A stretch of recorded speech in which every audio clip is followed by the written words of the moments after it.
Hello there. Today I'm tasting a mature Bordeaux. I'm pleased to say we have a bottle here of Chateau La Fleur-Petrus 2004. So we're in Pomerol, and La Fleur-Petrus is a property owned by the Moueix family, who bought it in the 1950s. In fact, pretty much created it in the 1950s. Its location is very much detailed by its name. It's opposite Château Petrus, the fabulously famous and expensive Pomerol property, and its vines also border Chateau La Fleur. So two really high-class neighbours. Not surprisingly, it has some fantastic terroir, and those terroirs, those soils, are reflected in the name itself. Sort of Petrus famous for the clay soils that it has within Pomerol, and La Fleur much more well known for the deep gravel soils that it has. And La Fleur-Petrus has a combination of both of those. Back in 2004, the vineyard would have been planted about sort of 80% Merlot, 25% Cabernet Franc, and in general, the Merlot will do better on the heavier clay soils. And Merlot gives a sort of richness and depth to the wine, and Cabernet Franc works better on the deeper gravels and gives an elegance and a freshness to the wine. So it's a careful combination of the two of those. This particular wine was actually made at somewhere called Chateau Hosanna. You have to make a Pomerol within the Pomerol appellation.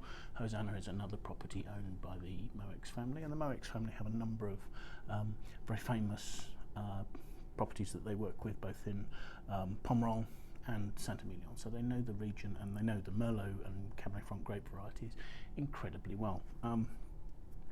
La Fleur-Petrus has changed a little since this wine was made, and their vineyard has more Merlot in it, and also a small amount of Petit Verdot.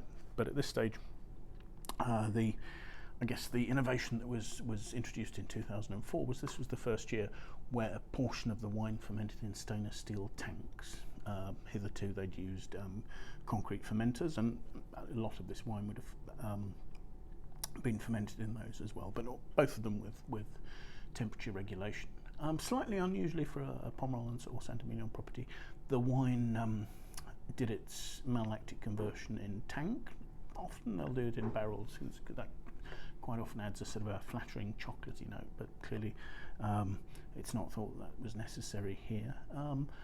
The wine then ages for a relatively long period, about 16 to 18 months, in French oak barriques, and a reasonable proportion of those will be new. The Moueix family with La Fleur-Petrus will go up to about 50% new oak in a good vintage. 2004 was a reasonably good vintage. It was generous, but it was probably more of a Medoc vintage than a right bank vintage, and it's probably looking at more like about 40% of new oak in this wine, but I don't actually know the details. So let's have a look and see where we are. I should say I looked at the drinking window that we have on this. We build up drinking windows from notes that the critics put in, and that suggested that this should be drunk by the end of 2022. So given the fact that we're just in January 2023, I think we should be fine. Although that's perhaps a fair piece of advice, just to sort of say those drinking windows are not hard and fast as given. They're recommendations that were made by critics when they tasted the wine, possibly several years ago. So let's have a look here and see what we think.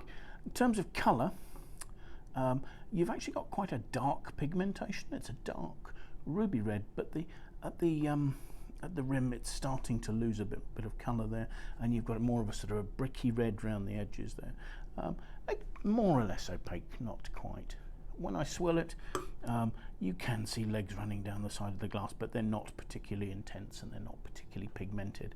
The wine has 13.5% alcohol and will have good tannins, but it's not an incredibly viscous wine, so that's not anything significant to note there.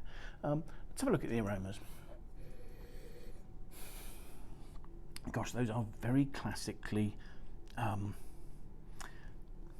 what people would think of as rustic Pomerol sort of aromas. They're very much dominated by a sort of a forest floor and truffle note. Slight earthiness, any red fruit there is a sort of a lifted, high-toned, stewed plum, almost to prune sort of note, very developed. And everything is very harmonious.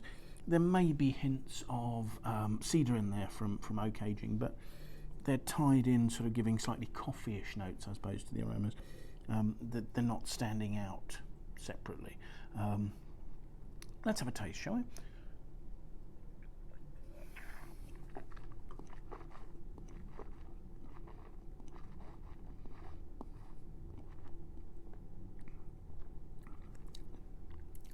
That's a really lovely, typical, classic, mature Pomerol. What do I mean by that? First thing to say, it's got lovely freshness. There's a, I'm salivating there. It's mid-weight, medium to full-bodied, with very, very fine tannins. They're quite velvety. They're quite plush tannins. There's towards the back palate, there's a chocolatey smoothness to them, and almost a chocolatey flavour to them. There's that sort of cocoa sort of note. Again, you've got a core of red fruit, almost with a touch of a bitter licorice edge to it. But the red fruit is, it's not primary fruit by any means. It's that sort of stewed plum to prune note. Perhaps with a sort of lifted, sweet, spicy note, all beautifully harmonious on the end there, which is probably indicating a little bit of oak there. The alcohol doesn't stand out at all. It's nicely balanced. And the freshness allows the finish to show some of those sort of lifted red fruit notes and the earthy roundness to the wine. It's got presence. There's an attractive rounded warmth to the finish. It's not hot in terms of alcohol, but there's a ripeness and a fullness to it. There's a decent density to the wine. So yeah, I mean, I think that's fully mature.